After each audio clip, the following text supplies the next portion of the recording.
everyone, and thanks for tuning in to this week's video message. I want to speak today about one of the troubling aspects of the Purim story, which is the violence that the Jews of Persia perpetrated against their neighbors. In chapter 9 of Megillat Esther, we read that after they defeated Haman, the Jews struck their enemies, slaying and destroying them, and they dealt with the enemies, quote, as they saw fit. In total, the Jews of the Persian provinces killed over 75,000 people, in acts of violence that went, in my opinion, well beyond reasonable self-defense. Now, I think many of us read this part of the story and find it deeply troubling. How could our tradition laud such vengeance, such violence and destruction of other people?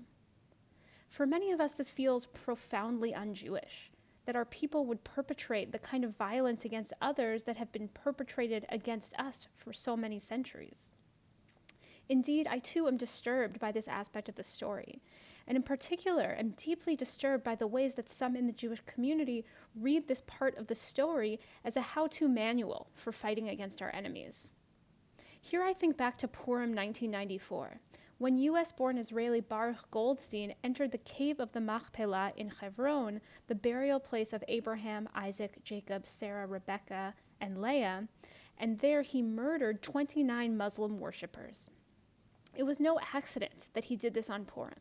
We know that Goldstein used this part of the Megillah as a justification to murder these Palestinians. We have to acknowledge and wrestle with the fact that there are people in our community who read this part of the Megillah as a literal how-to manual for fighting our enemies. And we have to understand as well that some of these very people are in power in the state of Israel, are part of the current government, and are part of the current governmental leadership overseeing the war in Gaza.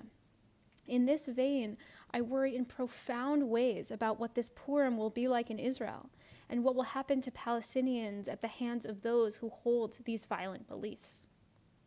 Now, I want to say clearly that I think this reading of the Megillah is not only morally abhorrent, but it is not true to the story itself. The Megillah is a satire. It's about our ancestors using humor and absurdity and exaggeration to wrestle with their experiences as a threatened minority. It pokes fun at oppressive governments by making King Ahasuerus look like a fool. It mocks Haman as a symbol for all of the bad guys who've ever tried to kill our people.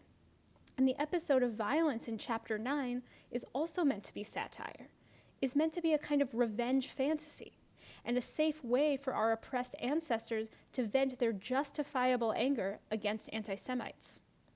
The Megillah does not endorse violence against our enemies. The violence in chapter 9 of the story was a way for our ancestors to safely punch up, to let off steam through a fantasy of an inglorious bastard-style revenge that was never meant to be enacted in reality. In this time of violence and war in Israel and Gaza, we should resist the reading of the Megillah that says that our tradition endorses violence against those who threaten us. While we know that some use the Megillah in this way, and will use the Torah in many ways to endorse destruction of another people, their actions go against the grain of Jewish tradition, which believes more than anything in stringent constraints on the use of force, and affirms the sanctity and belovedness of all human life before God.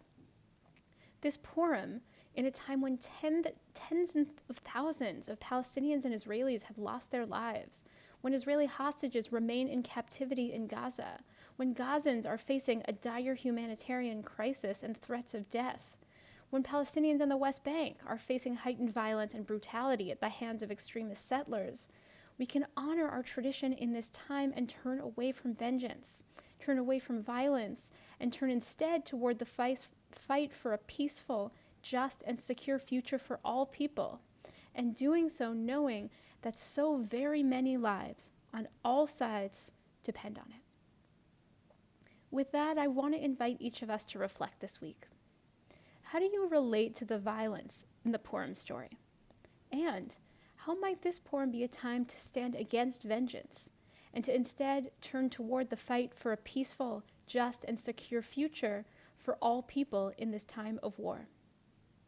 As usual, I look forward to hearing your responses to these questions.